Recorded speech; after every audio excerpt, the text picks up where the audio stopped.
You didn't need a memo to know André the Giant hated you. You just needed to try a drop kick and watch him not move.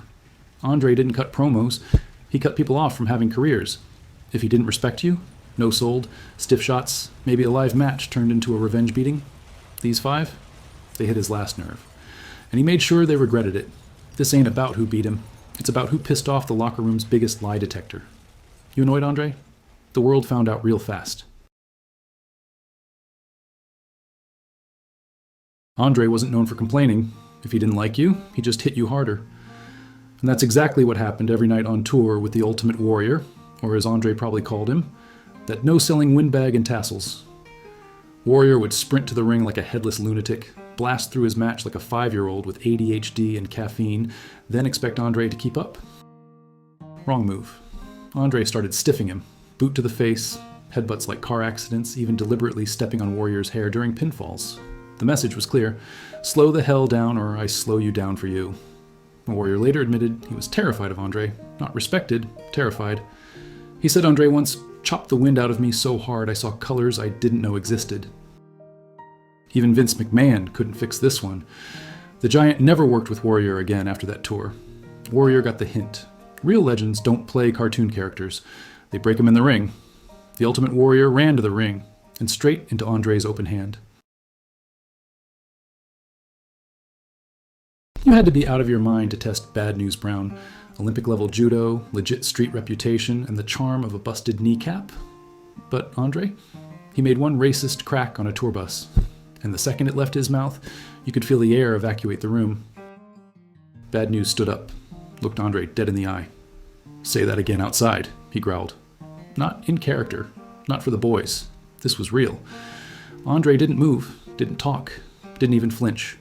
For the first time, maybe ever, the Giant backed down. He was sitting, but somehow he looked small. Bad News never spoke to him again. No promos, no working it out. Just dead silence for the rest of their careers. In a business full of fake apologies and forced handshakes, this was a shoot that stayed a shoot. And André? He never ran that mouth again around Brown.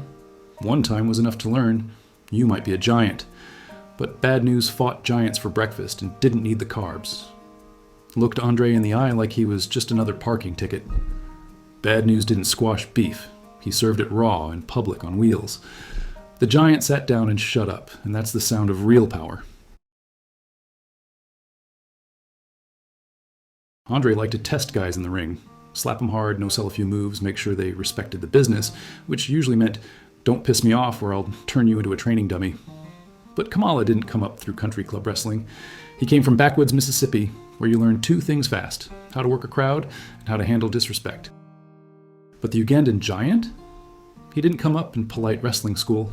He came from the wild, where disrespect means a bullet in your pride.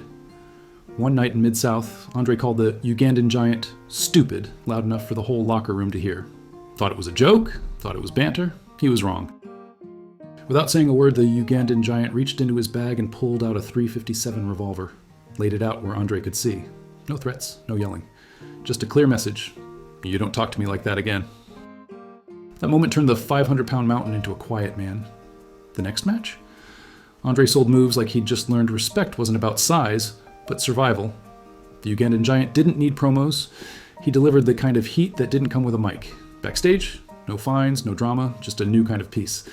Because even a giant knows, when the other guy's packing, respect comes with a bang. Big John Studd strutted around like he owned the Giant business, calling himself the Giant, while André was busy being the Giant. That ego? It clashed with André's so hard it might have caused a seismic event backstage. André hated that Studd acted like he was the main event in a giant-sized world where he was, at best, the opening act. Matches between them were stiff, not the kind you want to brag about on your Instagram. André would throw elbows and chops that didn't just knock Studd down, they knocked his ego down a few pegs too. Studd walked in with his head held high. André knocked it down with every chop. Turns out, size doesn't mean squat if your respect is the size of a dime store candy bar.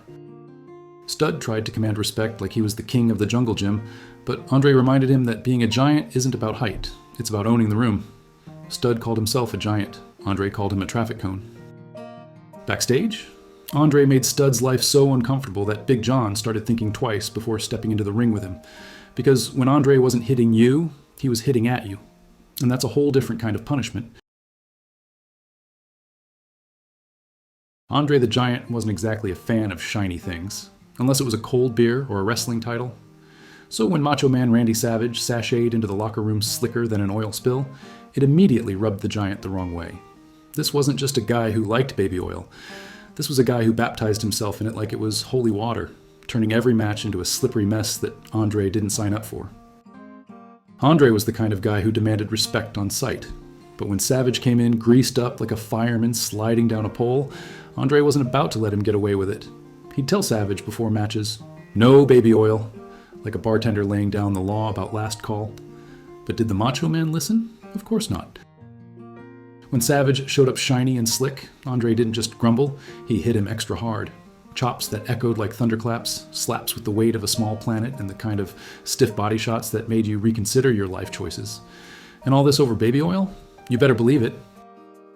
This wasn't just a wrestling feud. It was a slippery battlefield where André played referee and executioner at the same time. Savage kept coming back, dripping in baby oil like a disco ball on steroids, and André kept chopping him like he was trying to knock the shine off the guy's entire career. Backstage, the tension wasn't just about oil, it was about respect. André didn't care if you were the cream of the crop or the show's biggest star. If you didn't respect the unwritten rules, especially his personal pet peeves, you got the Giant's version of a wake-up call. For Savage, that meant a beating and a lesson in humility, all served with a side of baby oil and attitude. And the best part?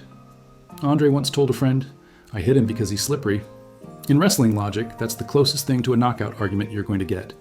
The Macho Man might have been the king of charisma and showmanship, but André was the king of enforcing respect, and no amount of baby oil was going to change that. There you have it. The 5 small personalities who managed to poke, prod, and straight up irritate the biggest, most imposing giant wrestling ever saw. From a gun-toting wildcard to a baby oil-obsessed showman, André didn't tolerate disrespect, no matter who you were. These guys proved that size isn't just about inches or pounds, it's about who owns the room and demands respect behind the scenes. So next time you think wrestling's all scripted handshakes and fake smiles, remember, the real backstage heat often came from the small guys bold enough to rattle the Giant's cage. And if you ever find yourself getting under André's skin, let's just say you better be ready for consequences that don't fit in a promo script. If you dug seeing the Giant brought down a peg by the guys who dared to challenge him, smash that like button like it owes you money. Subscribe for more no BS wrestling stories that cut through the kayfabe and get straight to the shoot. We're here dropping the backstage truths and real beefs that make wrestling more than just choreography. It's a cage match of egos and attitudes. Don't forget to ring the bell so you never miss when we dive into the next legendary feud or backstage war. Stick around, because when it comes to wrestling drama, we deliver nothing but the cold, hard facts.